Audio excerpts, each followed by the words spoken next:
I would like to show you how to develop the CSS file for a web page using Sass. The first thing you have to do, of course, is head over to the Sass page, look at install, and install Sass. Then you can look at the documentation, and you can follow it, and it explains the various features of Sass. But here I will show them to you via an example. So this is my example page. It's incredibly simple. There is a region here that is supposed to be the header, a region here that is supposed to be the footer, and a region here that is supposed to be the main content. The way I want it to look like is that I would like to have the header with these two that have to look roughly like buttons, and then a line underneath. The main content has to look just like it is, maybe with a bit of spacing from the left margin, and the footer has to look just like it is, but with the text centered, and again with a line separating it from the main content. The line has to be similar to the line from the header. So let me get this going. So what I did here is that I have a page.html that contains already the content of the page. Okay, there is a repository, by the way, in which you can find the final state of this video. So there is a page in HTML that contains these, with these classes: header, content, and footer, and also footer content. Maybe I didn't need it, but I put it. So these of course contains the main HTML code, and I have these header, content, and footer classes in order to distinguish these three divs of which the page is composed. And in addition to these, so I load my mystyle.css, and mystyle.css is a file that is initially empty, that is produced via this tool called Sass. So in order to have Sass working, I have a Sass directory. You can put it anywhere, just put it below there, just to have it handy, I guess.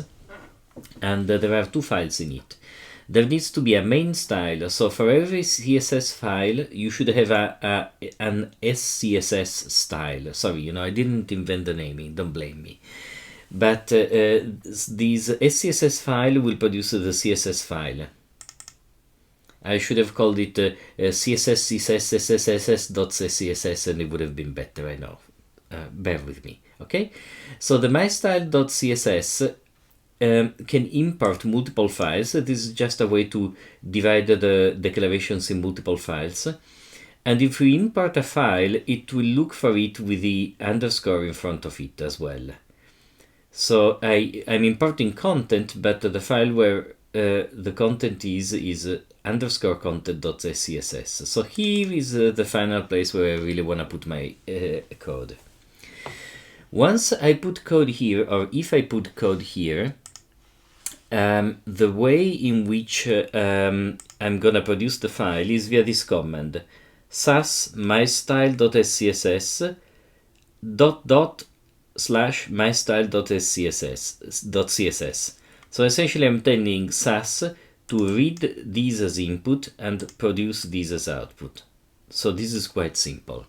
There is a way to have Sass watch a file or a directory and automatically do this translation, but I prefer to do it by hand for simplicity for this lecture. Otherwise, you can look at the documentation for watch. So let me start. I mentioned to you that one of the advantages of Sass is that you are able to do variables. And so this line below the header and above the footer, I want them to have the same color. And I can call them, admittedly without a lot of fantasy, gray line. And I can express lines in many ways. For example, I can say RGB, and instead of hexadecimal, here I can use percentages of brightness, 60%, 60%, and 60%. These are the red, green, blue components. There are other ways to give them in HSL, hue, saturation, lightness. I'm just choosing these. So I have these, and then I say div header, okay, and here I will put the declarations, and then div footer, okay, and maybe in between I put div content. Okay, so these will be the 3 places where I put in my declarations. So for the div header, I want a line below it that is of this color. So I say border bottom. This will be the line. It has to be 1 pixel thick, solid in style. Sorry, solid in style, and I want it of this color gray line. Okay, and the same I'm gonna do for the footer, except that it's not gonna be border bottom, but it's gonna be border top. Too long. Border top. Okay. So so if I just do this, let me stop here a moment and compile. So I run this line here. Done. If I reload the page, I get these lines. The effect is not great, but you know, we are just part of the way. We have to figure out the rest. So maybe let's work on the footer first, which is a little bit simpler. I want that there is a bit more space between this line and the main body of the page. This is called a margin, right? Because this thing here, including the line, well, I can do via inspect element, perhaps is easiest. So this is the div of class footer, you know. If I hover it, you see it's the whole blue part, and the line is its top border. I want a bit more space between that and the content of the page. So I want to have a margin at the top of the footer. Okay, let me leave this handy if I need it later.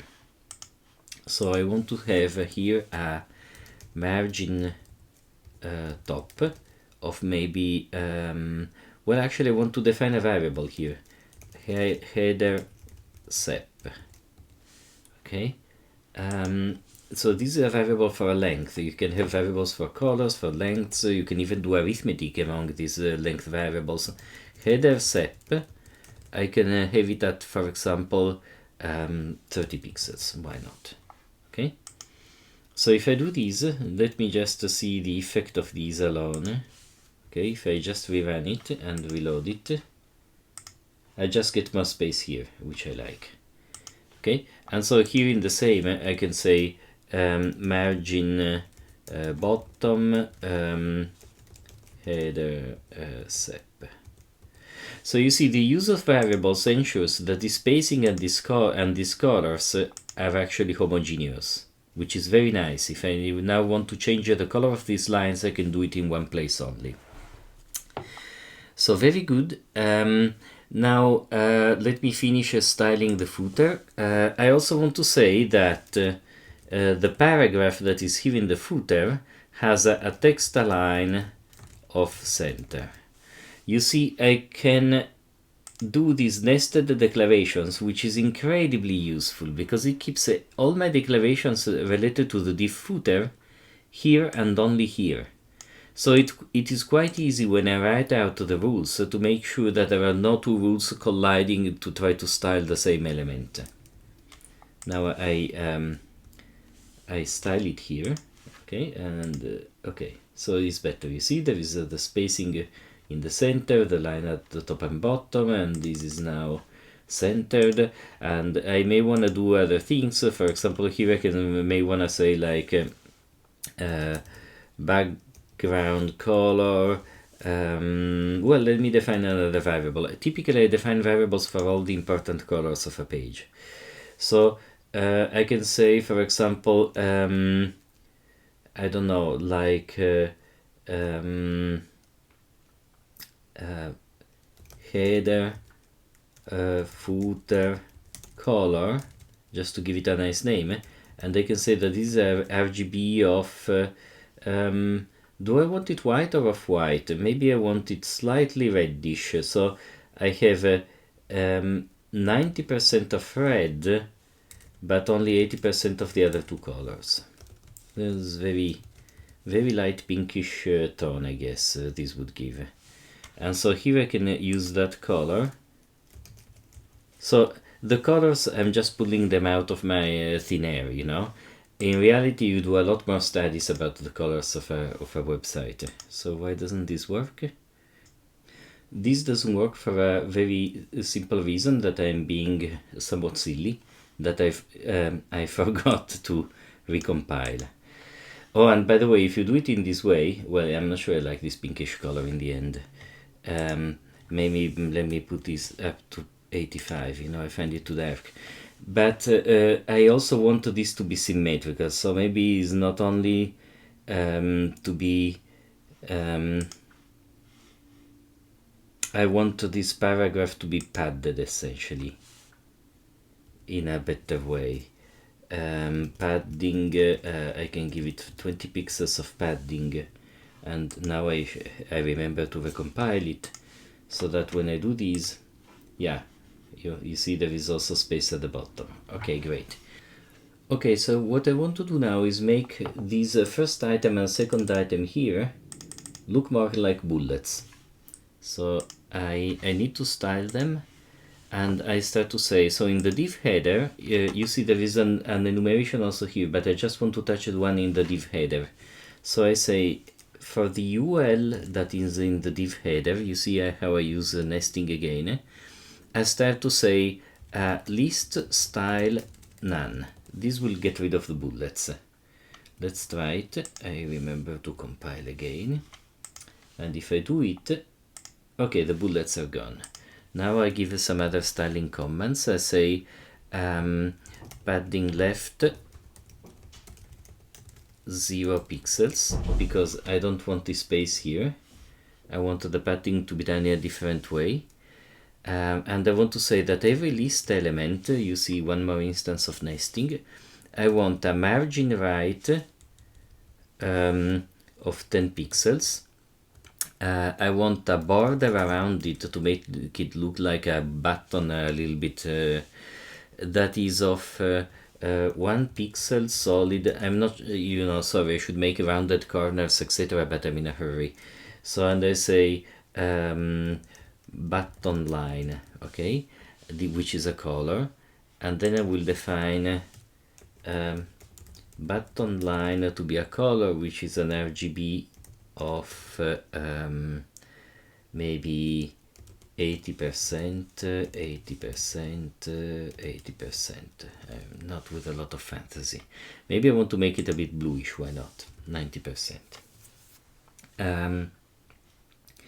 Okay, margin border, I want a bit of padding, because I don't want the line to be too tight to the text, so here I give a padding of 5 pixels. Okay, and the last thing I want to do is display inline block, which will put them one to the side of the other. This is sort of fundamental. So if I make all these changes, let's see how this page looks like. It looks like this, which is okay, except that I would like then maybe the whole header to have a little bit of space from the left and right. So the header, I want to maybe add a padding left of I just call it header padding, or maybe I call it page padding. Padding right, page padding as well. And I can define this page padding above is again a variable, a length variable. Page padding, I can say that this is I don't know, 20 pixels. You can choose, obviously. So, and the reason I did it this way, let me just compile and see the effect, is that okay, this looks better. I think I would like also the page to be padded similarly. Okay, the content. So maybe I can put here padding left, or I could even say padding, in which case I need to give from the top, from the right, page padding, from the bottom, and from the left, going in clockwise direction. I think, if I did it right. Okay, and it seems I did it right. Now, you know, I'm not saying that this is aesthetically pleasing, but I did what I wanted. Okay, so you can argue it's ugly, or you can argue you should do it differently. That's another story. It's not about aesthetics. What I wanted to give you is an example of how to use Sass and variables for colors and for lengths and nested declarations. So if I compile it one more time, just to be sure that everything coincides, and I look at my style.css, what I see is something like this. So this is hey, what is produced, which is bizarrely poorly indented. Okay, because here it makes it look as if it's using indentation, but it's not. If you look at it carefully, these brace clauses here, and it's just trying to pretend that this is indented, but it's not. This is a div header, and this is a div header UL, and this is a div header UL inside. Okay, so this is giving you the pretense but not the substance of indentation, whereas this SCSS actually in the content file had real real containment, and so scoping, right? What we want are scopes and variables, and you get them. Okay, this concludes this very quick introduction to Sass, and I recommend that you read the documentation for the full features.